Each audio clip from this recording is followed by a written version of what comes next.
Hello friends, मैं प्रिया और आज हम कटिंग करने वाले हैं 4 डार्ट विथ बेल्ट वाले ब्लाउज की। तो ये हैवी बस्ट साइज़ का होने वाला है। ये रहा हमारे कस्टमर का ब्लाउज। इसी नाप के अकॉर्डिंग इस ब्लाउज की ड्राफ्टिंग करनी है। तो आते हैं अभी बैक साइड की तरफ। तो बैक साइड से हमें ब्लाउज की लेंथ का नाप लेना है। इनका नाप था 15 इंच, उसमें 1 इंच प्लस करके हमने मार्क कर दिया। ये 16 इंच पर आपकी जो लेंथ है आप उसमें 1 इंच प्लस करके मार्क करिएगा। अब हम इस शोल्डर, ये जो लाइन क्रिएट हुआ है, इस पे शोल्डर का नाप लेंगे। शोल्डर हमारा 5.5 इंच है और आर्मोल हमने 6 इंच पे लगाया है। 5.5 इंच नेक इसलिए लिया है क्योंकि इनका ब्लाउज नेक डीप रहने वाला है, फ्रंट और बैक दोनों। आपका अगर डीप है तो आप भी 5.5 इंच लीजिएगा। अब चेस्ट लाइन, हमने चेस्ट लाइन पे चेस्ट का नाप लगाया है। चेस्ट का चौथा भाग करके लगाया है निशान, प्लस 1.5 इंच मार्जिन का। नीचे मैंने 1/2 इंच मार्जिन वाला जो था उस पर लाइन खींच के ड्रॉ कर दिया है। अब आर्मोल हमें शेप कैसे देना है, आर्मोल की शेप हमें 1.5 इंच पे देनी है। ये बैक पार्ट का है, फ्रंट पार्ट इसी के अकॉर्डिंग कटेगा। अब हम कमर का चौथा पार्ट लगाते हैं निशान और उसमें 1.5 इंच प्लस कर ले लेंगे और 1 इंच जो होता है हमारा बैक पार्ट के लिए जाएगा। आपकी कमर और चेस्ट जो भी है उसको 4 पार्ट से डिवाइड करना है। उसके बाद उसमें मार्जिन आपको जितना देना है वो आप निशान लगाइएगा। नेक के लिए, नेक डीप है तो 2.5 इंच पे ऊपर निशान लगाया हमने। इनकी बैक पट्टी जो पीछे वाली होने वाली है वो 5 इंच की, तो वो 5 इंच छोड़कर हमने ऊपर नेक लेंथ का नाप लगाया है। नीचे ऐसे ही ड्राफ्टिंग करनी है आपको। और जो बैक डार्ट हम लेते हैं ना, तो अपना बैक डार्ट मार्जिन से हाफ करके आप ऐसे निशान लगा लीजिएगा। और जो लेंथ होती है बैक डार्ट की, उसकी 4 से 5 इंच लेंथ होती है। आपकी जो नेक डीप है ना उसके अकॉर्डिंग इस लेंथ को रखना होता है। तो अब हम कटिंग कर लेंगे। अब इसी कटिंग को रख कर बैक पार्ट से हम फ्रंट पार्ट की कटिंग करेंगे। जब आप बैक पार्ट काट लेते हो तो फ्रंट पार्ट की कटिंग करना बहुत ईजी हो जाता है। बैक पार्ट के लिए कपड़े को आगे बढ़ाकर उस पे कपड़ा जो बैक पार्ट वाला है उसको रख देंगे और कटिंग कर लेंगे इस तरीके से।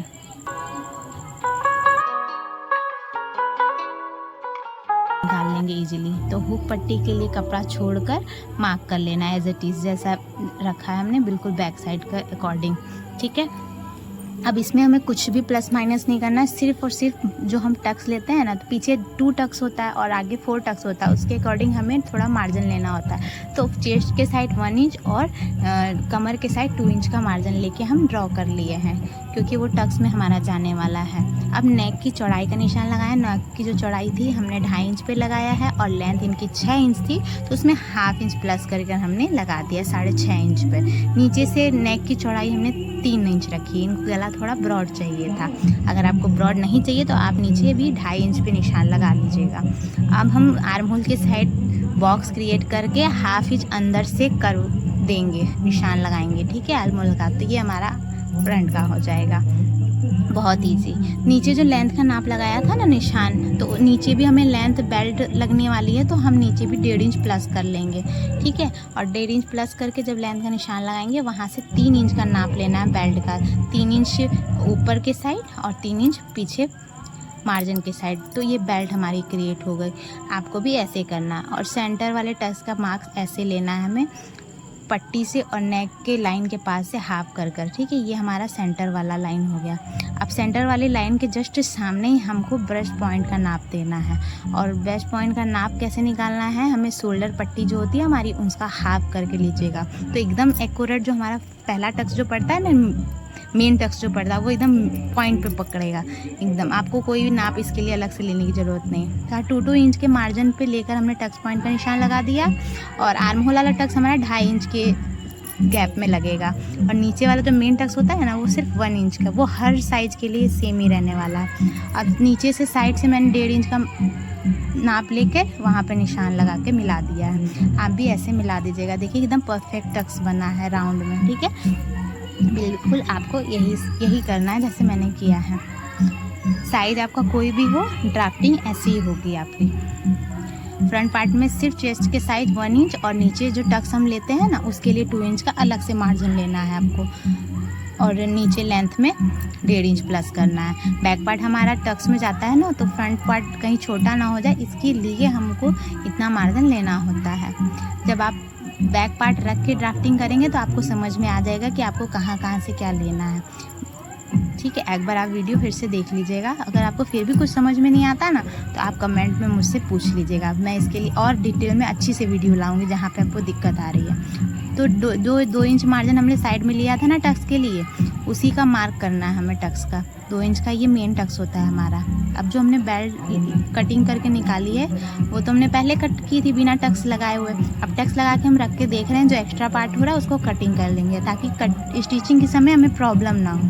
ठीक है, तो ऐसे ही आपको भी करना है। नेक डीप रहने पर आपका अगर कोई भी चेस्ट साइज है उसमें आप शोल्डर 5.5 इंच ही रखिएगा और नेक की जो चौड़ाई होती है ना वो 2.5 इंच रखिएगा। लेंथ आपके अकॉर्डिंग रहेगी, आप कितना लंबा पहनना चाहते हैं। हो सकता है इस नाप के अकॉर्डिंग आपका 1 इंच 2 इंच डिफरेंस आए और कुछ इसमें चेंजेस नहीं होगा। जो मेन टक्स है मैंने 2 इंच का देने के बाद ना पफ बढ़िया क्रिएट होता है, अच्छे से बैठता है ब्लाउज। अब हम बैक पार्ट का जो है ना उसका गला कटिंग करके निकाल देंगे, क्योंकि कपड़ा इसमें कम होता है ना जब हम कॉटन ब्लाउज बनाते हैं, तो उसी कपड़े में हमको सारा कुछ मैनेज करना होता है। तो उससे हम बटन पट्टी कर लेंगे जो गले का कपड़ा कटिंग किया था। अब आते स्लीव्स कटिंग करने। तो स्लीव्स की कटिंग के लिए मेरे पास इतना कपड़ा बचा है। अगर इसमें लंबी स्लीव्स चाहिए होती कस्टमर को तो नहीं मैं बना पाती। इनकी स्लीव्स की जो लेंथ है वो 5 से 5.5 इंच के लमसम है, तो ये बन जाएगी इजीली। तो मैं भी ऐसे ही जैसे नाप रही हूँ स्लीव्स की लेंथ, आप भी ऐसे ही नाप लीजिएगा। स्लीव्स की लेंथ है 5.5 इंच। मैं इसमें हाफ इंच नीचे से और हाफ इंच ऊपर के लिए जो स्टिचिंग में जाएगा उस पे मार्क करूँगी, 6.5 इंच लूँगी। ठीक है, आपकी भी जो लेंथ है उसमें 1 इंच प्लस कर लीजिएगा। और नीचे से जो गहराई देते हैं ना, छोटी स्लीव्स है तो 2.5 इंच 2.25 इंच बहुत होता है, उससे ज़्यादा आप गहरा मत दीजिएगा। और इनकी गोलाई है 6 इंच, तो 6 इंच पे हमारे गोलाई का जो फिटिंग का मार्क होता है वो लगा देंगे। और बाइसेप जो इसको बोलते हैं, आर्म होल हम लोग ब्लाउज से इस तरीके से लेते हैं। स्लीव्स का जो होता है ना आर्म होल, इनका 8 इंच आ रहा है, तो हम भी 8 इंच में निशान लगा लेंगे। एकदम बहुत ईजी है। आपको अगर समझ में नहीं आ रहा ना आप कैसे ले रही हूँ, मैं कैसे लिया है, तो इससे पहले वाली वीडियो मैंने बहुत डिटेल में आपको बताया है, आप उसमें जाकर देखिएगा, आपको समझ में आ जाएगा। ठीक है, अब यहाँ मुझे जोड़ लगाना पड़ेगा, तो जोड़ के लिए मैंने छोड़ दिया है। ऊपर से अब कर्व देने के लिए 2 इंच पे निशान लगा के हल्का सा कर्व करके दे दिया है निशान, तो ये ब्लाउज परफेक्ट रहता है। अभी फ्रंट साइज़ का मैंने कर्व नहीं दिया है, उसकी कटिंग मैं आगे करूँगी। और जो मार्जिन था ना, जो मैंने मार्क किया था फिटिंग का, उसको कट लगा के आपको रख लेना है। उससे इजी होता है जब आप स्टिचिंग करने बैठते हैं तो आपको बार बार नापना नहीं पड़ता। जो साइड से कट के निकला था ना वही इसमें मार्जिन के थ्रू लग जाएगा कपड़ा, मुझे अलग से कपड़ा नहीं लगाना पड़ेगा। आप भी ऐसे कीजिएगा। अब ब्लाउज का सबसे पहले जो होता है ना काम, जहाँ पे में जॉइंट्स लगने होते हैं, जिस पार्ट में, पहले जॉइंट्स को ही हम लगाएंगे, क्योंकि जॉइंट्स खोदने का डर होता है ना, तो सबसे पहले हम जॉइंट्स लगाएंगे। तो स्लीव्स का जॉइंट जो था मैंने उसमें स्टिचिंग लगा के उसको फिनिशिंग दूंगी।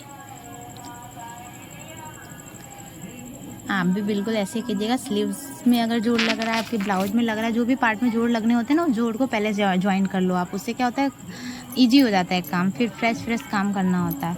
अब हम टक्स लगाएंगे। देखिए टक्स कैसे लगाना है। तो एक पार्ट की टक्स की कटिंग करके सिलाई करके मैं दिखा रही हूँ, दूसरा पार्ट भी आपको वैसे ही सेम टू सेम वैसे ही करना है। आप ऐसे थपथपा के निशान बैक दूसरे पार्ट पल्ले पे भी ले लीजिएगा, इससे ईजी रहेगा। टक्स आपके एकदम इक्वली आएंगे।